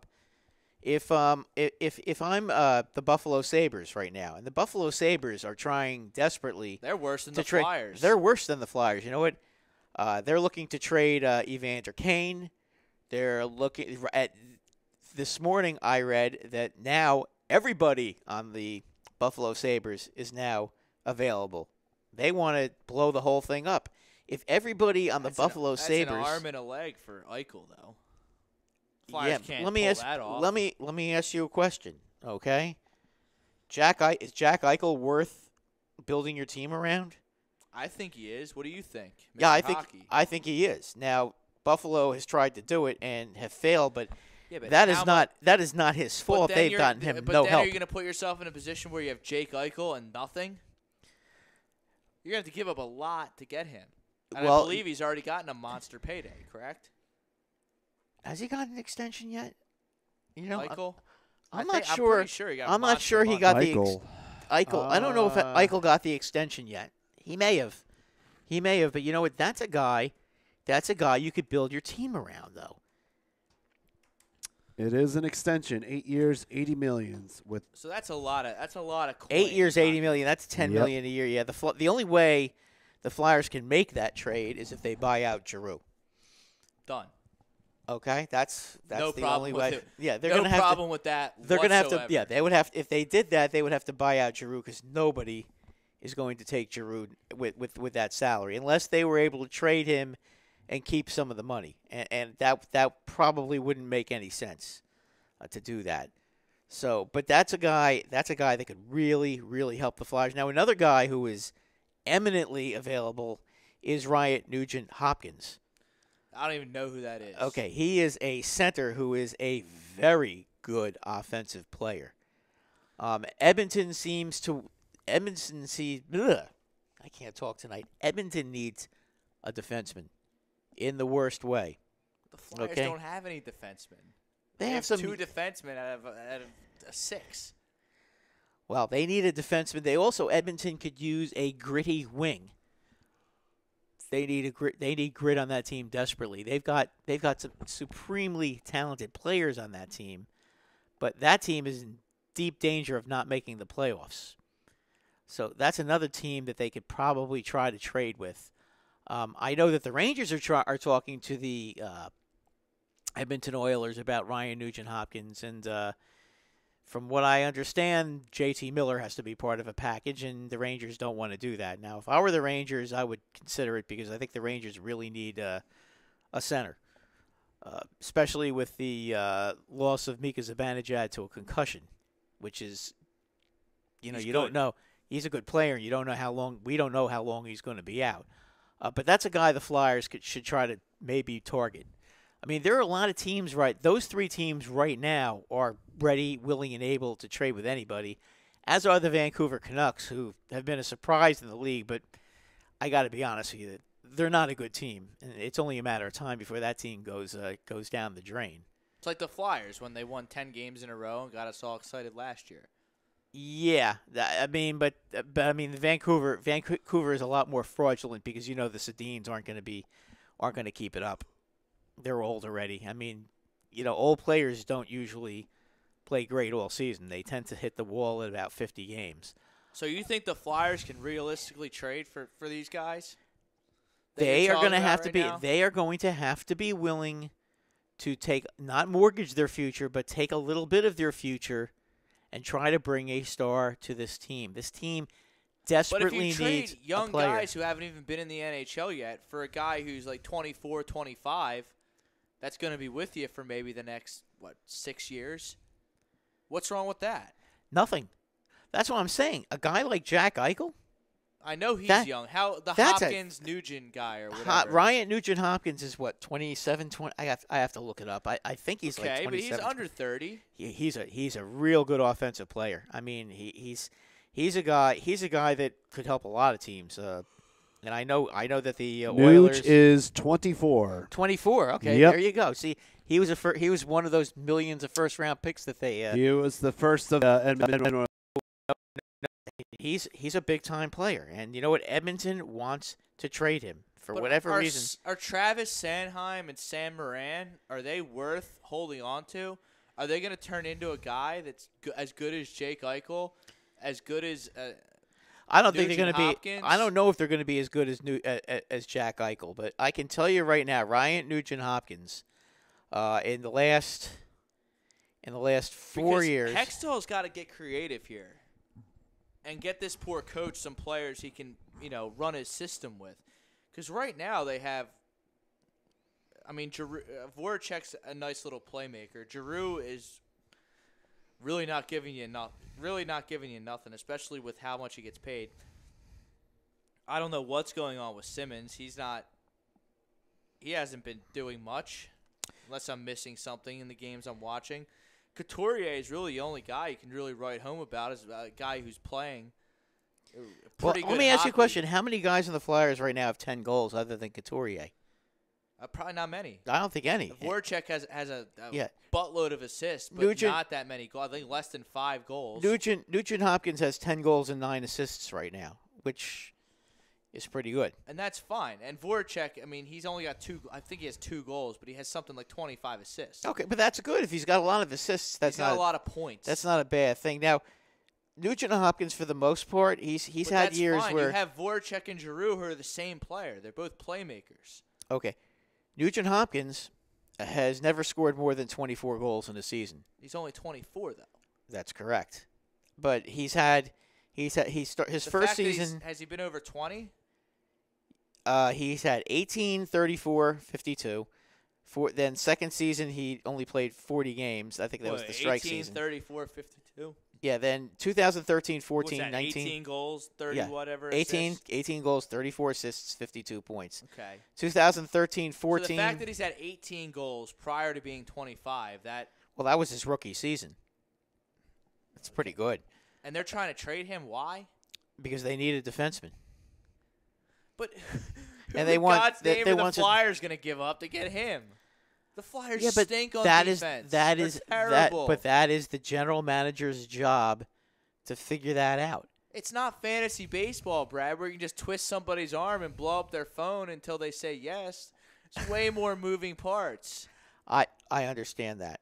I'll tell you a guy who they might be able to. What can they realistically do? I feel like you're in fantasy land thinking Okay. the Flyers have the ability to get Eichel or Hopkins. Okay, or I'm going any to tell of you these what they guys. could realistically. There are some guys that they could trade that they could get some players for.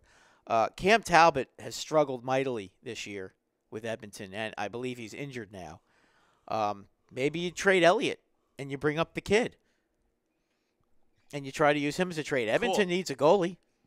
Awesome. Okay, Love it. But I'm just saying. I hear but about have you made Carter Hart this, the guy from Sweden that? Where are these guys? They're so good. Where are they? Well, that's Put the him whole. in there. That's the whole point. And you get the hockey guys like you. Oh well, they're not ready. They gotta go through the minors. Bull crap. If they're not here, they're not ready. I mean, it's that simple. If they were ready, they'd already be here, because the team is not playing well. Okay, you wouldn't have a guy like Dale Weiss playing. Wheel wouldn't be playing. I mean, I'm sick of watching Jordan Wheel and Dale Weiss and Radko Gudas get trotted out there. If these guys are such prized blue chip prospects, let's get them up there. Let's ship these bums out of town and see what you got. You know what? Let them grow together. You can lose with those guys just as easily as you can lose with the veterans. And the Philly fans are smart. The Flyers fans are smart. No, They'll you'll support young recognize kids. that and get behind it, even Of course though they're they would. losing. Of course you would. Just like people did with the Sixers. Oh, just like the Yankee fans did early in the season when they went young.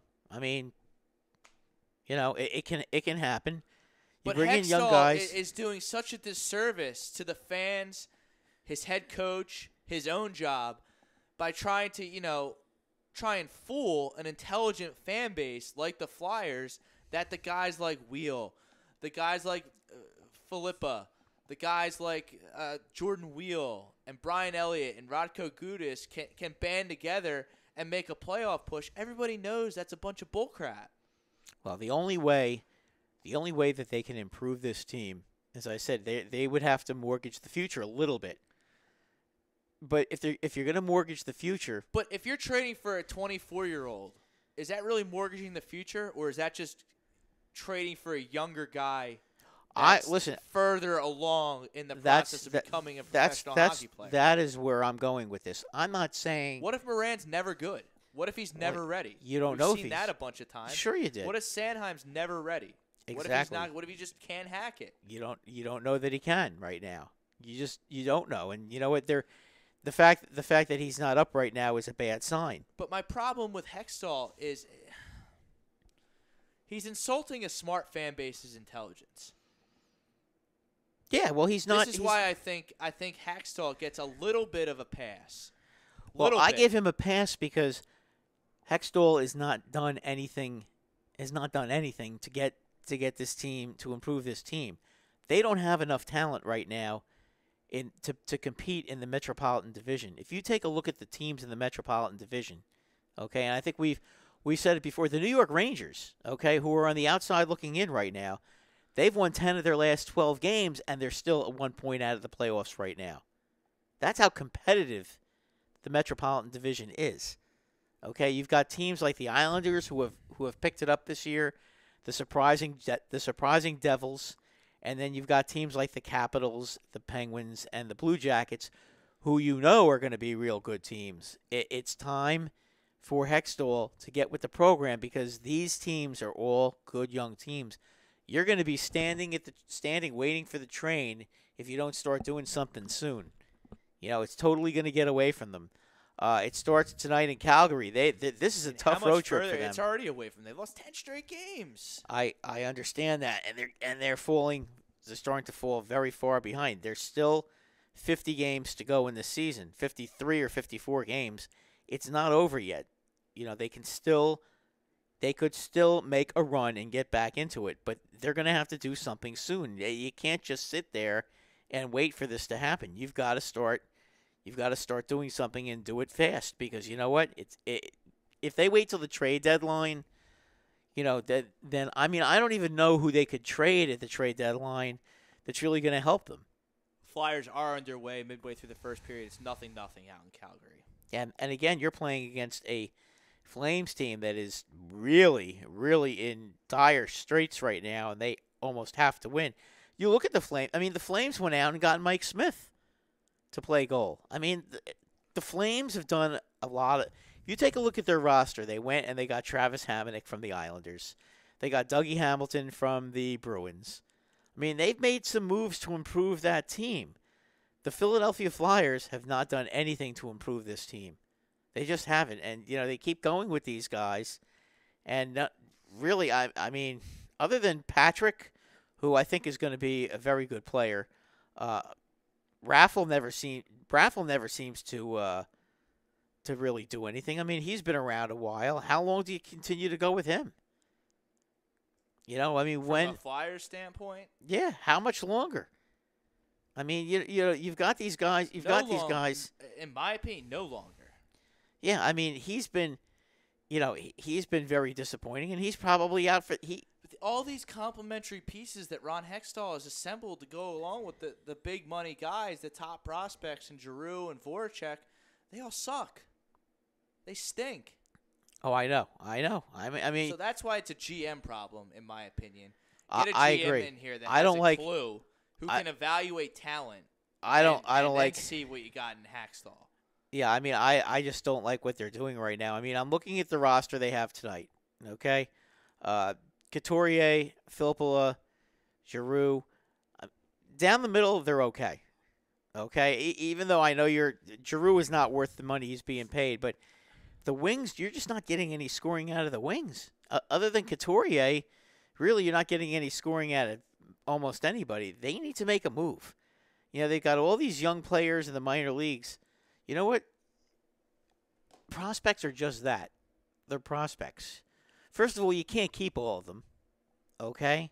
Because if you keep all of them and you keep them down there too long, they end up being restricted free agents, and then you end up having to either sign them back or lose them. So, you're kind of on a clock there too. Keep that in mind. You can't keep minor league players. That's always my philosophy when it comes to baseball. I'm not as big a hockey guy as you, but it's the same. But it's the same thing. Maybe for a guy who's done it in the professional league. The Buffalo Sabres are in a team. Case, the NHL. The Buffalo Sabres are a team the Flyers should be talking to. The Edmonton Oilers. Ryan Nugent-Hopkins. You put him on this team, okay, with that speed. You put that player with that speed on this team. That team, he would be an exciting player for this organization, and that's a guy who I think would really help the team. And there's, as I said, there's other guys. Take a look at Montreal. Montreal's been winning since Price has got his act together. So maybe they won't be looking for a trade. But the Edmonton Oilers, they're desperately looking to make a trade right now. There are a lot of teams right now. There's a lot of rumors out there. There's a lot of moves that can be made. And they really need to do something before it gets totally out of hand. It's already out of hand. Well, it's going to get worse before it gets better. That game on Saturday, and I got to tell you, Bruins, it was bad. They really looked awful that game. They really did. The Boston Bruins are not a great hockey team by any stretch. They are a marginal playoff team. They're a bubble team. They're basically, in my opinion, out of the 16 teams in the Eastern Division, they would be ranked 10 or 11 right now. Could they make the playoffs if everything worked out perfectly for them? Yeah, maybe. But, Tuukka Rask has not been very good this year.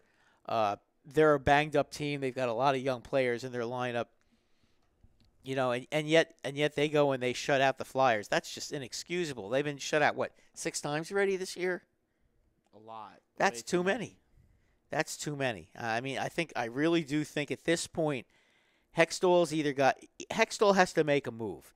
If he makes a move and the team still isn't winning, then the old saying, you can't get rid of all the players, you got to fire the coach. Okay, that's fine. But if you're just going to leave the team the way it is and expect Hackstall to make chicken salad out of you-know-what, it's just not going to happen. They don't have enough talent. They're not deep enough. Basically they're a one-line team, maybe a 1.5-line team. And, it's very easy to stop a one-line team. It really is. And they're a one-line team that still doesn't kill penalties very well. The power play hasn't done a good job. And time is running out with them.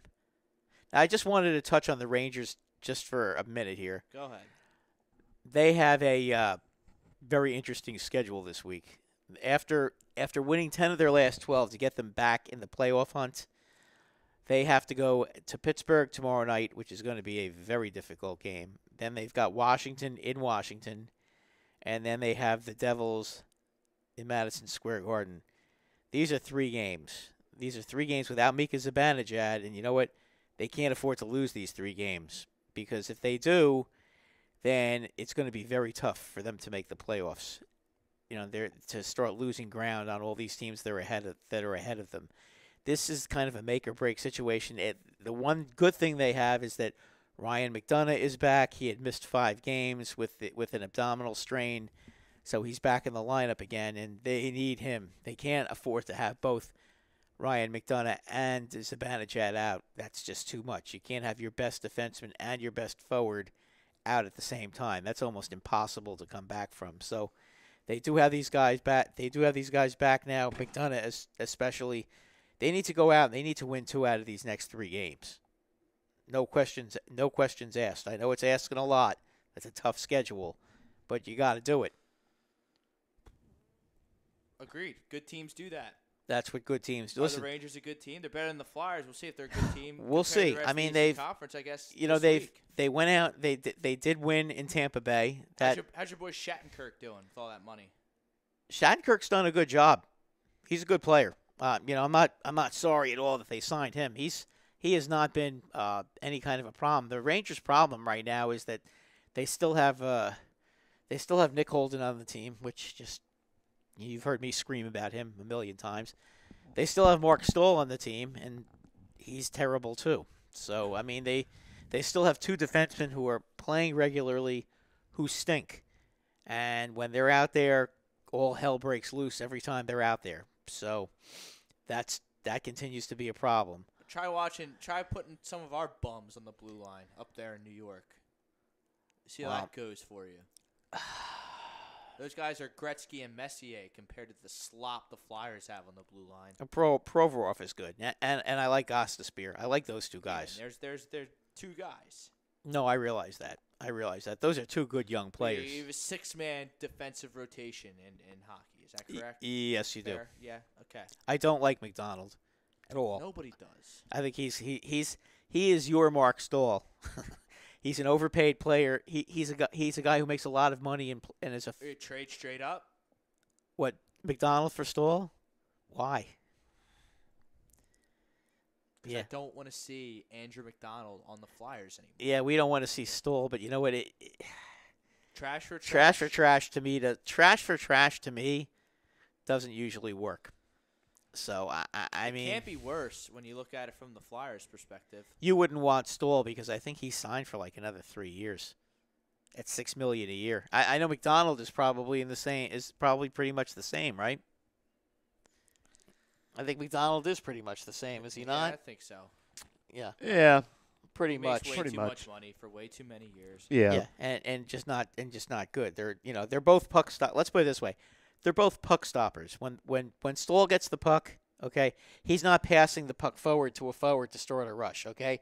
He's either shooting the puck, he's either taking the puck behind the net and letting a forward take the puck out, or he's just breaking up plays but not really passing it to anybody.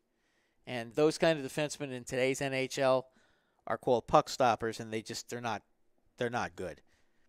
It's not like the old days where it was acceptable to be like that. Right now, the kind of player you want is a player that when they are able to break up a play, they'll make a pass, to a forward, bang, and it's out of the zone, and you're going the other way. That's the kind of defenseman everybody seems to want.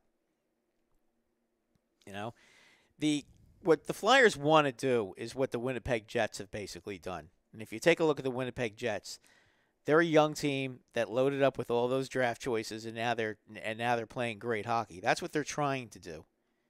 But to me, it doesn't seem like it's working. You just got to wonder how much longer, you can keep rolling out the same product to the Flyer fans before they start not showing up. I mean, one thing about the Flyer fans, I will say, they're very loyal and they will show up. But give them something to root for. They've got to shake this up somehow. Agreed. I mean, it's a GM problem. I don't think it's quite a head coaching problem. Maybe they should just get rid of them both. That might happen. Double down. That might happen. Frank, let's take our last break. Let's get after. All right, sounds good. Let's get after some college football after that. Oh, boy. Your forte, Frank. My forte. It's going to be a very interesting weekend. weekend. Talk about the bowl game. Talk about the playoffs after the break here on the Sports Hounds.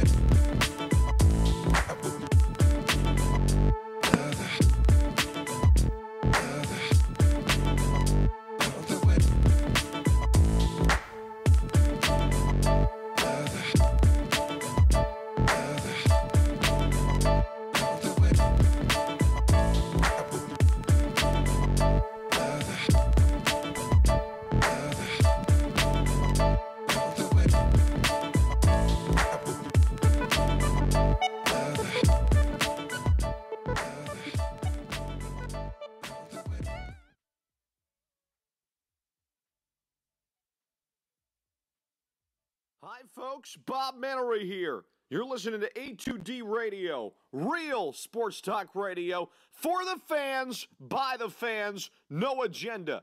These guys are the best in the business. Hashtag it. No notes.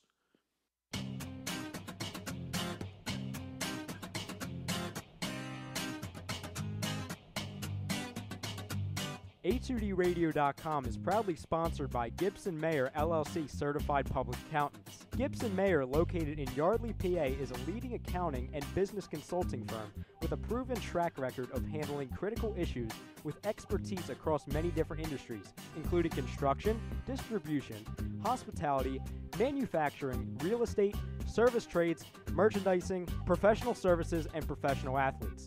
Give them a call at 215-369-3300. That's 215-369-3300. Your initial consultation is always free, and if you tell them that Tom and Mike from AM and the PM sent you, you'll receive 15% off all income tax services completed by February 15th.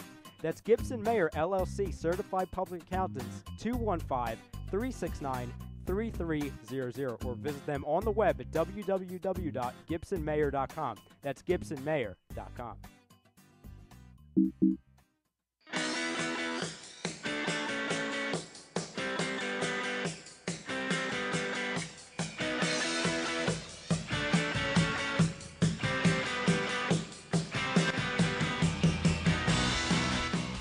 Hey, do you need to get your skills in shape? Then contact the Scanzano Sports Center, located at 5 Carnegie Plaza in Cherry Hill, New Jersey. You can give them a call at 856-889-3434 or visit them on the web at www.scanzanosports.com. John Scanzano offers individual, semi-private, and team training lessons in hitting, pitching, catching, outfield, along with turf rentals. The Scanzano Sports Center is equipped with a 31,000 square foot indoor facility, 4 batting cages, and a 4,000 square foot strengthening and conditioning room. So what are you waiting for? Contact the Scanzano Sports Center today.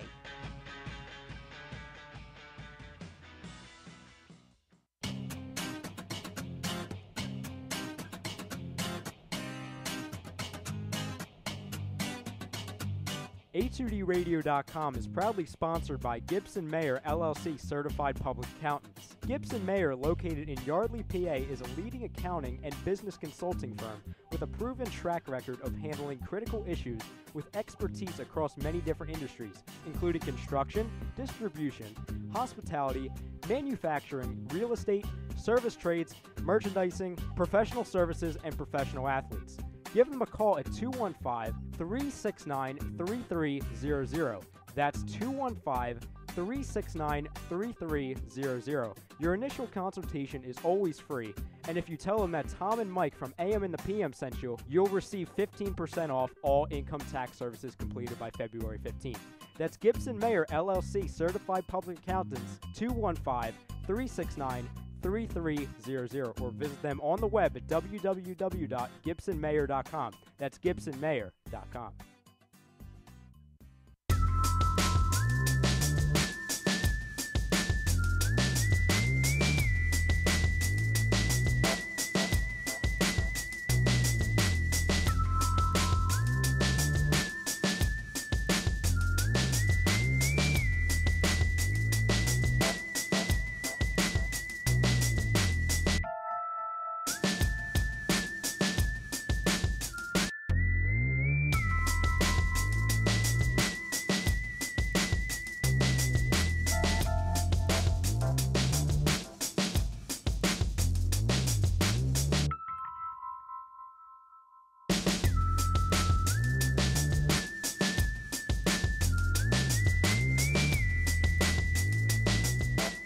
Final 20 minutes here on the Sports Hounds A2D Radio. Frank the Tank producing. Bring him in for this segment on college football bowl games. Frank's forte. Check out him on The Fix on Wednesday nights. Also his articles on A2DRadio.com. Brad, I commend the committee for getting the top 4 teams correct 2 years in a row. Okay. 100% got it right. Sorry, Ohio State. Sorry, Big Ten. You're not a playoff team if you get lit up by Iowa. 55. They led up to Iowa. You're not a playoff team. They lost by 30 points. They lost by 30 points. No, you can't. No, they're not. They're not. Sorry, guys. I mean, listen. The Oklahoma game is not the reason you're not in. It's the Iowa. It's the Iowa game. I mean, you can't lose by 30 points. If you got upset and lost by maybe a touchdown, or a late field goal, the committee might overlook something like that.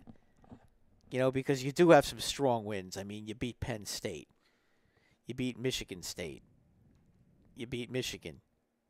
Solid wins. Solid One wins. One really good win. 2 solid wins. Yeah, you beat Wisconsin. I mean, you got some real solid wins there. No question about it. But that loss in Iowa is just not acceptable. It's just like Penn State last year when they lost to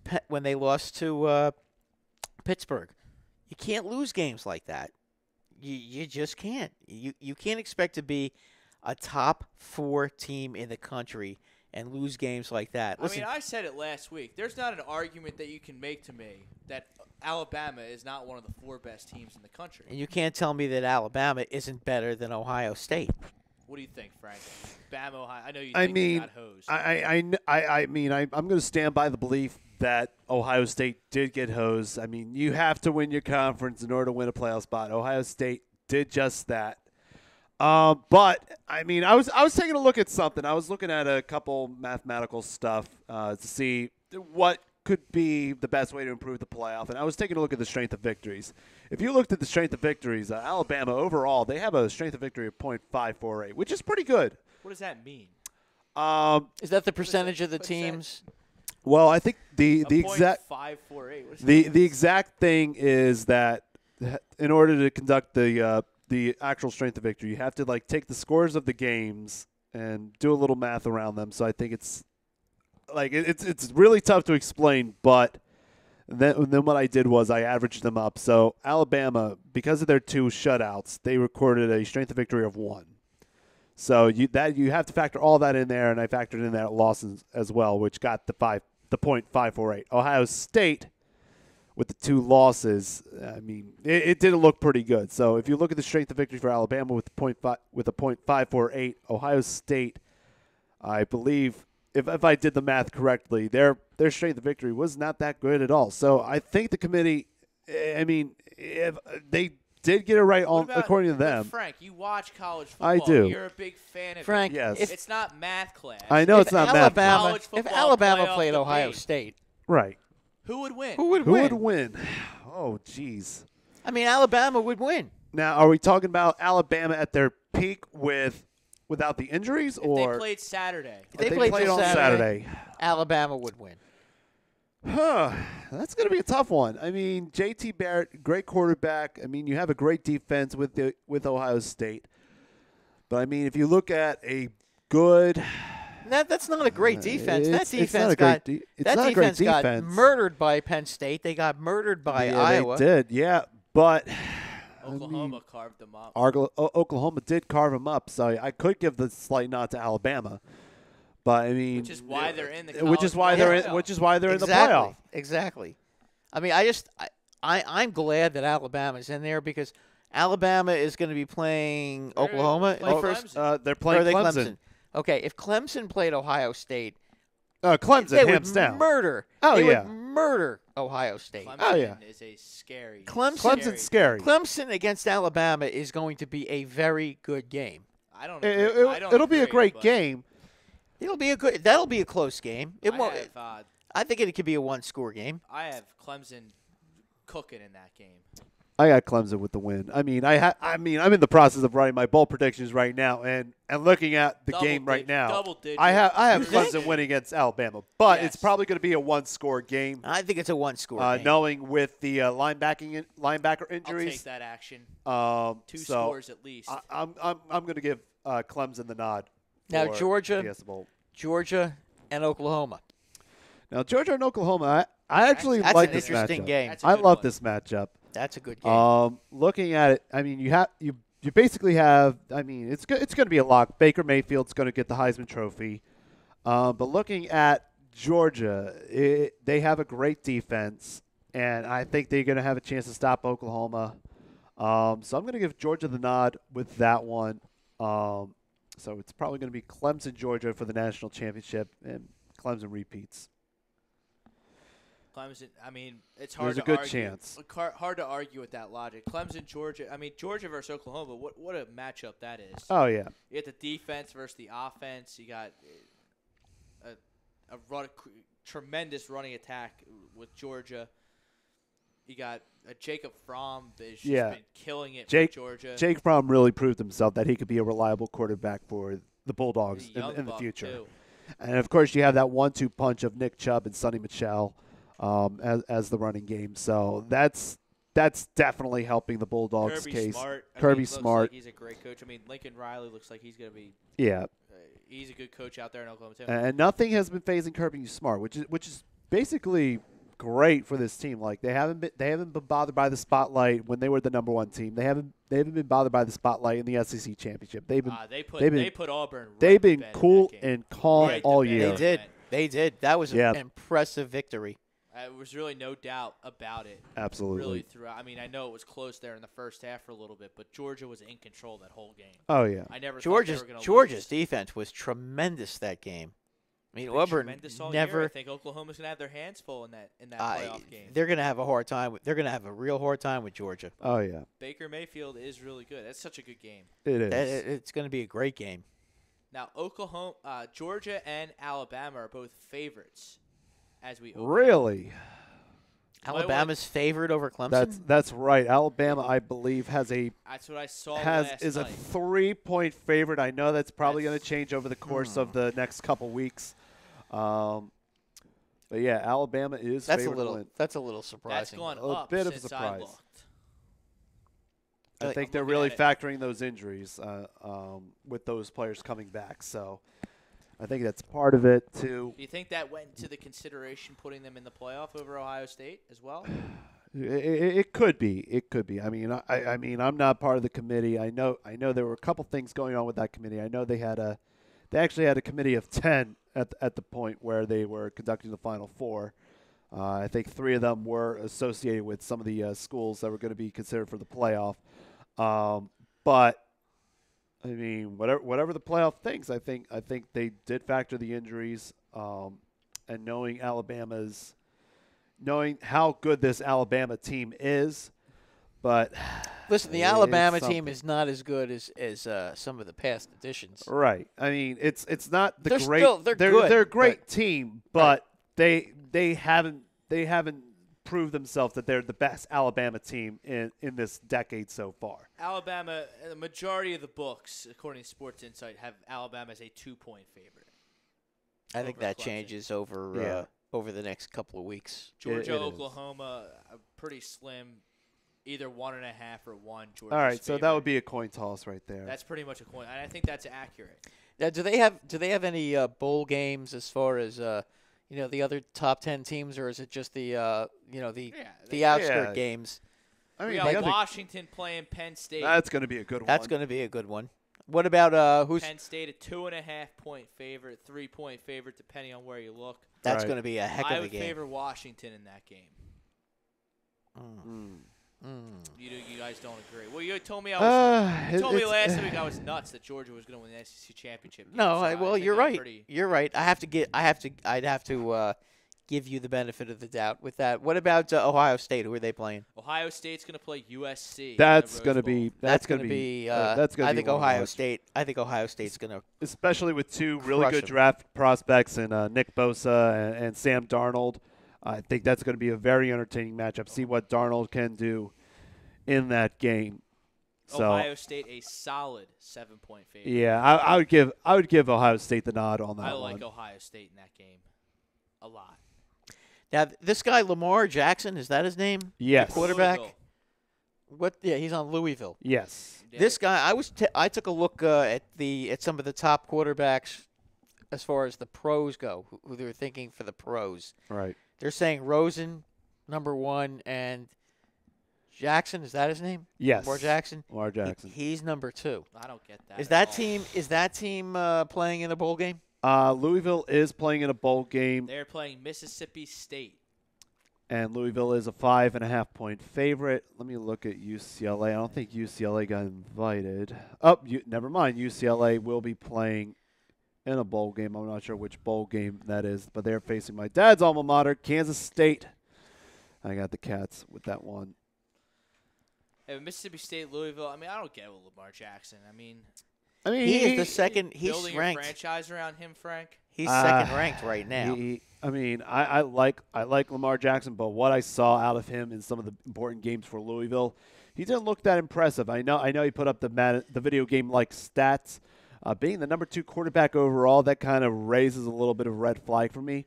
I could expect him to go later in the draft. I'm not saying the number 2 pick. I'm just saying the number 2 quarterback. Oh yeah, the number 2 quarterback. Yeah, absolutely. I mean, That's what I'm not talking about the number 2 I pick. mean, I'm he's saying the number he's 2 definitely a quarterback. top 10 Well, quarterback. you need to clarify your statements. Okay, Frank. did I say number 2 in the draft? Say No, number I 2. didn't mean. You said no. number 2, so No, that the number that 2. could mean The anything. number 2 The number 1 quarterback is obviously Rosen. The number 2 is he number 2? Because I've heard Hey, I'm Darnold not- is number 3. I heard Darnold was number 2. I heard Josh Allen from Wyoming at one point as a number 2, but Yeah, give me a he's break on that. but he's completely under the radar Hey, right give me now. a break on Sam Darnold. Well, I know I heard somebody. Baker Mayfield was another name. I heard another name, Mike Baker- White of Baker Western Mayfield- Kentucky, being another name being mentioned around as Baker a Mayfield as a top was rated number 5 in the class as far Yeah, as far as pro scouting is concerned. I know that Mayfield did rise in the rankings over the course of the past couple months.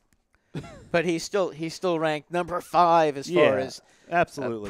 as far as pro prospects. So it should be interesting because these guys can certainly increase their stock in these games. Very Yeah. true. Very true. Very true. But look out for Frank's article, all the bowl game predictions. I'm sure we'll Coming get soon. into our bowl mania selections as well here on the Sports Hounds. But Brad, I gotta get into hot stove stuff before winter meeting's about to kick off. How about Ohtani scorning the East Coast, scorning Boston, scorning New York? Interesting. Looks like he's going out west. Yeah, he wants to play on the West Mariners, Coast. The Giants, the Padres seem to be in the mix for whatever reason. The Padres.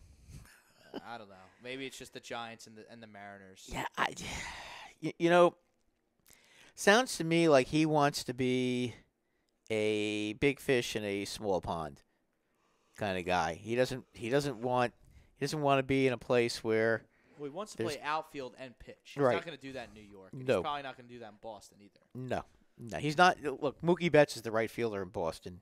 Aaron Judge is the right fielder in New York. So that's not going to happen. The guy doesn't want to DH, so I don't know where else you could put him. He's as far as pitching in the National League, he could pitch. I just don't know about is he going to be able to play the outfield when he's not pitching? I mean, won't his arm be kind of shot for 3 or 4 days? How do you do that? I'm in the mindset, tell him what you got to tell him to sign him. And then once the ink dries up on that contract, say, yo, bro, go start pitching. You're not playing the outfield. Maybe you can pinch hit every once in a while. Yeah, I'm just thinking, how do you if you pitch 7 innings and you throw 100 pitches, you're going to tell me you're going to be able to play right field the next day? You're going to be able to throw the ball?